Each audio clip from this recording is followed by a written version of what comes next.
শুভ, তুমি জানো সবাই আমাকে সবচেয়ে বেশি কোন কথাটা বলেছে? আমি একটা লক্ষ্মী মেয়ে।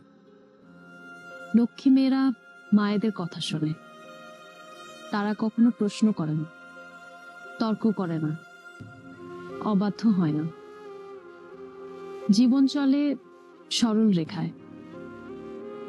আমার এতে বিশেষ অসুবিধা হয়নি।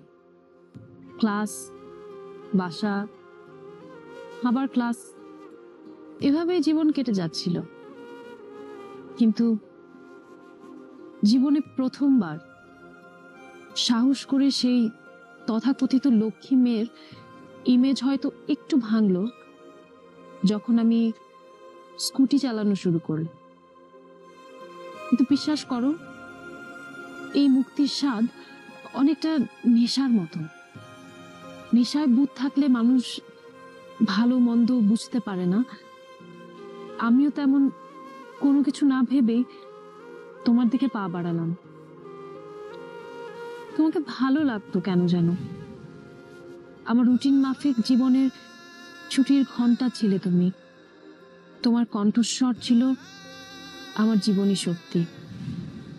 তোমার একটা ঝলক আমার সারা দিনে সুখের খোরাক।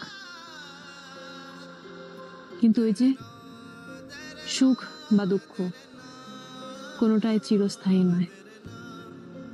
আমি পারতাম পালিয়ে যেতে, আমার নিজের ইচ্ছাকে প্রাধান্য দিয়ে তোমাকে বেছে নিতে, আমাদের সুখ বেছে নিতে।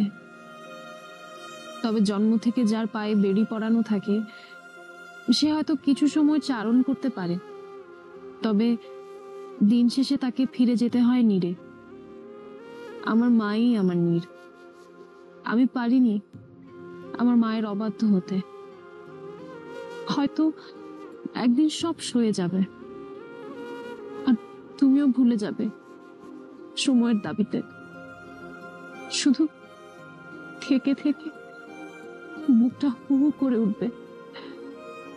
তখনই ভীতু লক্ষ্মী মেয়েকে ক্ষমা করে দিও যদি পারো। আশা করি সারা জীবন সুখে থাকবে, ভালো থাকবে। ধন্যবাদ আমাকে জীবনের সবচেয়ে সুন্দর সময়টা উপহার দেওয়ার জন্য।